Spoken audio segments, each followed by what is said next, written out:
وآله الطاهرين ولعنة الله على أعدائهم أجمعين من الآن إلى قيام يوم الدين آمين يا رب العالمين.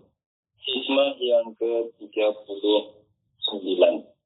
Qala Amirul Mu'minin Ali alaihi salam, la qurbata bin nawafil idza hazarat bil fara'id.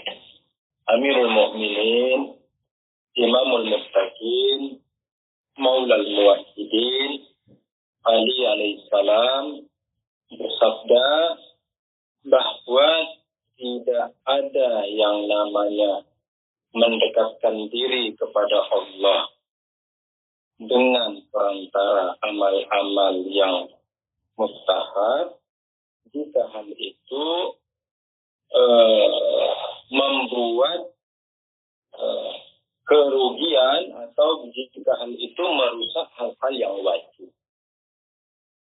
Jadi Amirul Mukminin Imam Ali alaihi salam mengatakan tidak bisa mendekatkan diri kepada Allah Ta'ala dengan amalan-amalan yang mustahab jika hal itu mustahab yakni sunnah.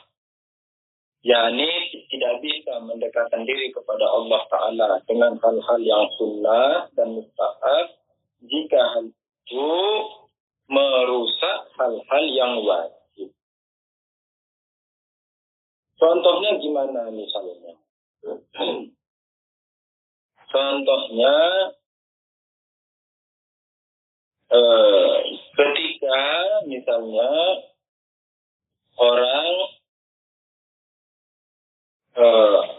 di acara, anggaplah seperti acara Asyura misalnya, malam-malam Asyura, di mana ini contoh, di mana ketika malam-malam Asyura umumnya kita mengadakan majelis-majelis duka. Namun anggaplah ini hanya contoh saja. Insya Allah tidak demikian, hanya contoh saja. Anggaplah kita mengadakan majelis dukanya sampai larut malam, sampai jam 2 malam, sampai jam 3 malam, sampai jam 4 malam, kan gitu, jam 4 subuh ya. Habis sudah menangis-nangis, acara buka Asyura bersedih-sedih sampai jam 3 malam. Terus kan capek sudah itu badan. Waktu sholat subuh jam berapa? Jam 5. Terus dia karena udah capek akhirnya tidur, bangunnya jam 11 siang atau jam 12 siang. Nah, ini dikatakan, nangis-nangisnya itu untuk apa? Nangis-nangisnya dikatakan, ini untuk Imam Musa alaihi salam. Tangisan kami, kesedihan kami, majelis duka kami, hidung-hidung kami, tepuk dada kami, semua ini li ajlil Husain alaihi salam. Ini untuk Imam Husain alaihi salam. Demi apa? Sehingga dengan perantara itu kita bisa mendekatkan diri kepada Allah Ta'ala. Kan begitu. Namun, ketika pada kenyataannya kita lihat sampai jam 3 subuh, akhirnya dia tidur, kecapean, lelah, sampai bangun jam 11 siang. Akhirnya sholat subuhnya lewat. Imam Ali alaihi salam mengatakan, kamu tidak bisa dengan yang mustahab itu. Itu kan perbuatan mustahab itu, bukan wajib kan. Yakni mengadakan majelis sampai jam 3 subuh itu tidak wajib. Tidak wajib. Tidak ada kewajiban kita sampai jam 3 subuh. Bahkan mengadakan majelis Asyura-nya itu bukan hal yang wajib. Mengadakan majelis Asyura bukan hal yang wajib. Benar bahwa sunnah yang sangat dianjurkan, sunnah yang sangat ditegaskan, sunnah yang sangat agung, sunnah yang sangat besar, tetapi tidak sampai pada derajat wajib. Nah, kalau terus kita melakukan ikut majelis-majelis itu dan membuat kita lewat sholat subuh, ini dikatakan perbuatan kita yang ikut majelis-majelis itu, ikut acara-acara duka itu, yang tadinya untuk mendekatkan diri kepada Allah, dikatakan ini tidak ada manfaatnya, ini tidak ada gunanya. Kenapa? Karena dengan kamu mengikuti acara duka itu, kamu kelewatan sholat subuh. Jadi, kalau mau melaksanakan hal-hal yang mustahab, laksanakan hal-hal yang mustahab. Tapi jangan sampai merusak hal yang wajib. Contoh, itu satu contoh kan yang umum. Contoh, sholat malam, sholat tahajud. Bangunlah dia, si fulan, bangun jam 1 malam. Sholat tahajud, Allah Akbar. Terus, anggaplah setengah jam kan sholat tahajud. Sampai ada jam 1:30. Biasanya gimana? Biasanya dia tidur lagi. Karena untuk apa? Biar nanti subuh bisa bangun. Tapi pada malam itu dia mau ngebut lagi. Habis sholat tahajud, baca Quran lagi. Habis baca Quran, baca doa jauhan kabir lagi. Habis baca doa jauhan kabir, baca doa apa lagi? Munajat Amirul Mukminin alaihi salam di Masjid Kufah lagi. Terus begitu, tertinggal misalnya 15 menit. Wah, ini 15 menit lagi mau sholat subuh. Dia sudah menunggu-nunggu. Tapi badan aku nih kayaknya capek banget. Rebahan dikit. Rebah dikit dia lewat sampai bangun jam 12 siang. Wah, sholat tahajudnya tadi. Baca munajatnya tadi. Apalagi ziarah jamiah kabirahnya tadi. Jauhan kabirnya tadi. Ini semua tiada gunanya sama sekali. Kenapa? Karena merusak sholat subuhnya yang wajib. Artinya hal-hal yang mustahab sholat malam kita. Apalagi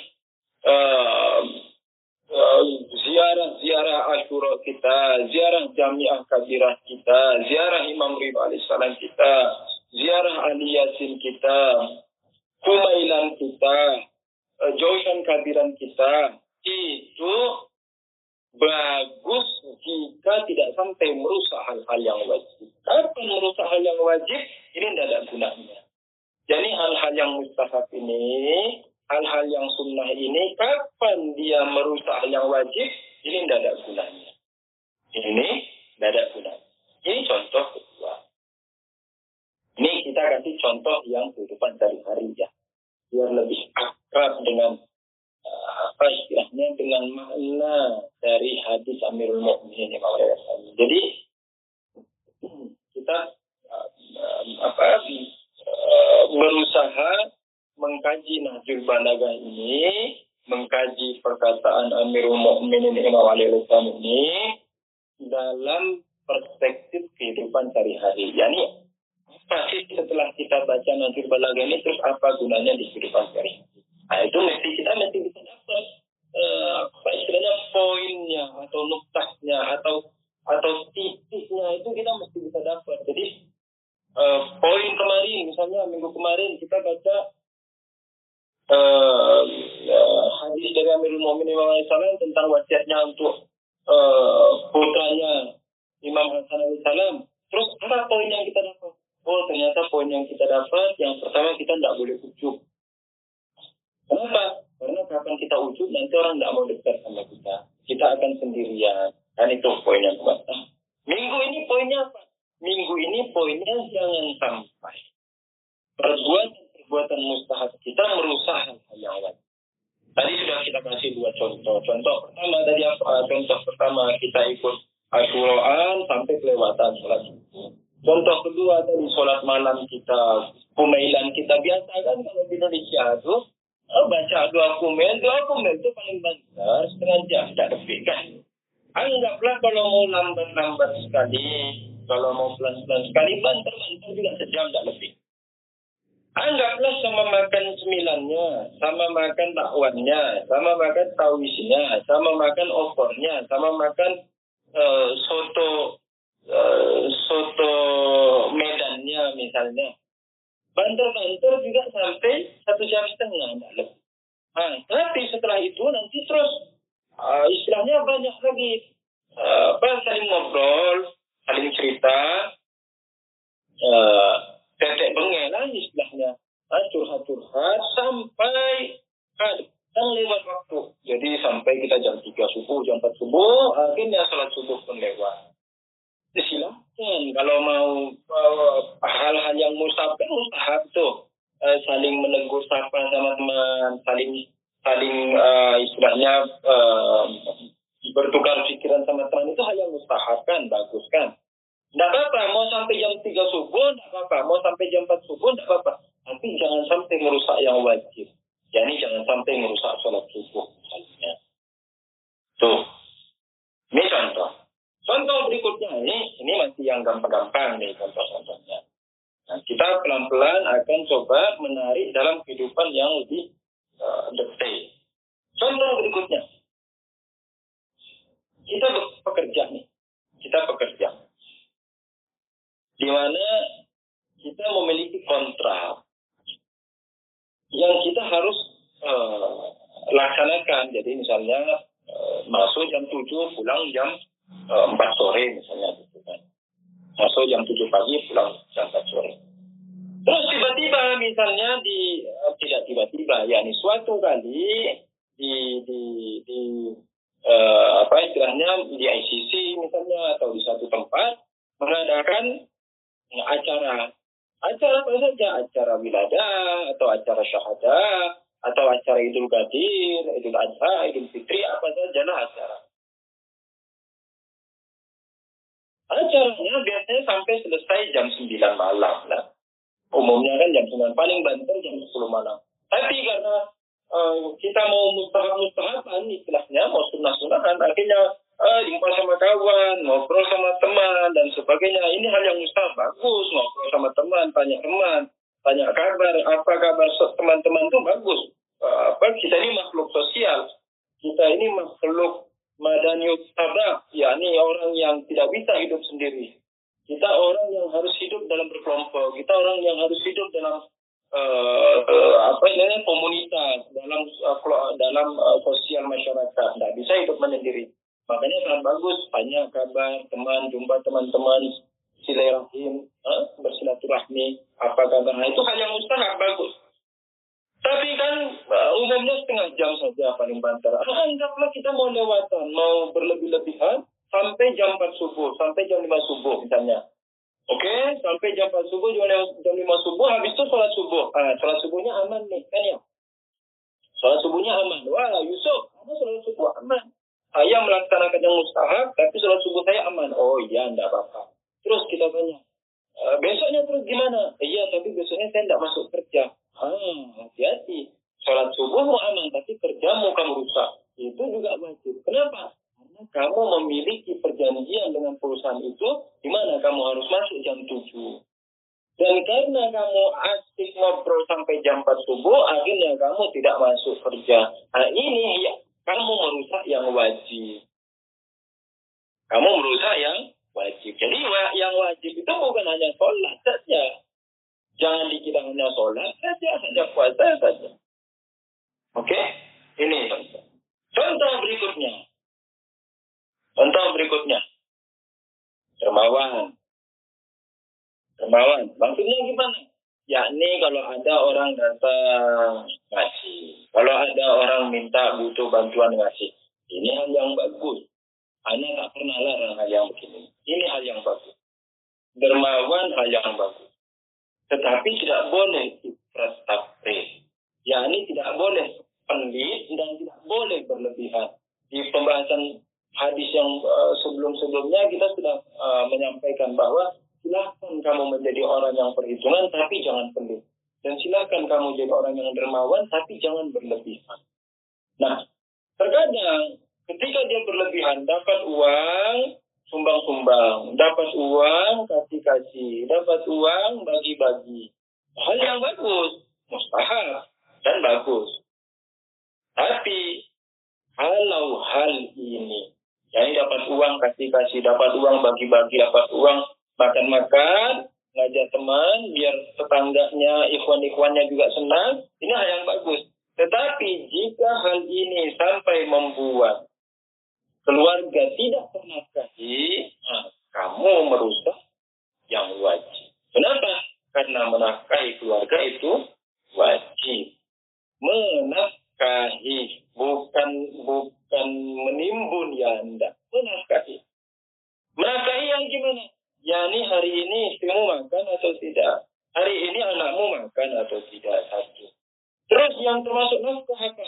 Hari ini istrimu berpakaian atau tidak? Anakmu hari ini berpakaian atau tidak? Dua. Yang masuk dalam nafkah apa lagi? Hari ini istrimu di dalam rumah atau tidak? Yani kamu punya rumah atau tidak? Anakmu itu kena hujan atau tidak? Kalau tidak ada rumah, ini kamu tidak menafkahi. Jadi nafkah itu salah satunya rumah. Nafkah itu salah satunya pakaian. Bukan hanya makan. Jangan dikira nafkah itu hanya sekedar makan saja. Ini kadang kita suka istilahnya, karena mungkin juga tidak pernah bertanya ke ustadznya, akhirnya tidak tahu, dikira yang namanya nafkah itu hanya makan saja. Oh, tidak. Nafkah itu bukan hanya makan saja. Nafkah itu meliputi makan, minumnya keluarga, satu. Meliputi baju, dua. Meliputi rumah, tiga. Meliputi kesehatan, empat. Meliputi jalan-jalan, lima. Ini hak mereka, ini hak keluarga. Hak anak dan hak istri yang kita mesti berikan. Hak baju maksudnya apa? Maksudnya begini. Lihat istri kita nih. Kita lihat istri kita nih, janganlah pula 5 tahun bajunya itu aja nggak diganti. Ya? Jangan sampai 5 tahun bajunya itu aja diganti-ganti. Kenapa?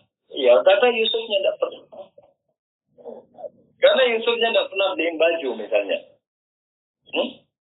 Nah, yang bajunya itu aja. Sampai akhirnya orang bakal hafal. Jadi kalau istrinya Yusuf dan anaknya Yusuf datang ke suatu pertemuan, orang hafal. Pasti bajunya warna ini, caranya warna ini. Kenapa? Karena tidak ganti-ganti 5 tahun. Itu saja. Padahal si Yusufnya mampu. Padahal si Yusufnya mampu untuk membelikan baju itu. Ini Yusuf merusak yang wajib. Tak boleh. Harus dibeli itu baju anak, baju istri. Kenapa? Karena itu istilahnya sya'niyah. Apa sya'niyah itu? Yakni kelayakannya. Kelayakan si istri itu misalnya dalam setiap 6 bulan sekali punya baju baru, ya itu dikasih. Itu kelayakan dia. Bagaimana ada orang yang layaknya dia sehari makannya cuma 2 kali. Ya sudah, 2 kali. Ada orang yang layaknya 3 kali, ya sudah 3 kali. Kan gitu kan beda-beda. Ada istri orang yang setiap bulan mesti punya baju baru dan layak hidupnya memang begitu.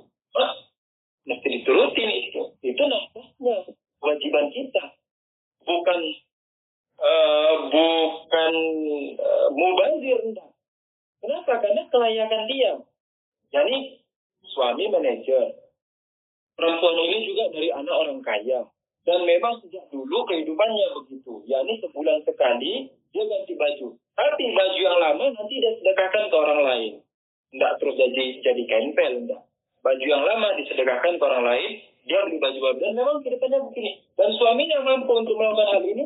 Dikasih. Ini nafkah nih. Wajib. Terus apa lagi? Ada yang misalnya 2 bulan sekali, ada yang 3 bulan sekali, ada yang 4 bulan sekali, ada yang 6 bulan sekali ganti baju. Tidak apa-apa. Ya, kalau kita mampu dikasih. Ini baju. Terus apa lagi? Rumah. Istri dari orang kaya. Mungkin.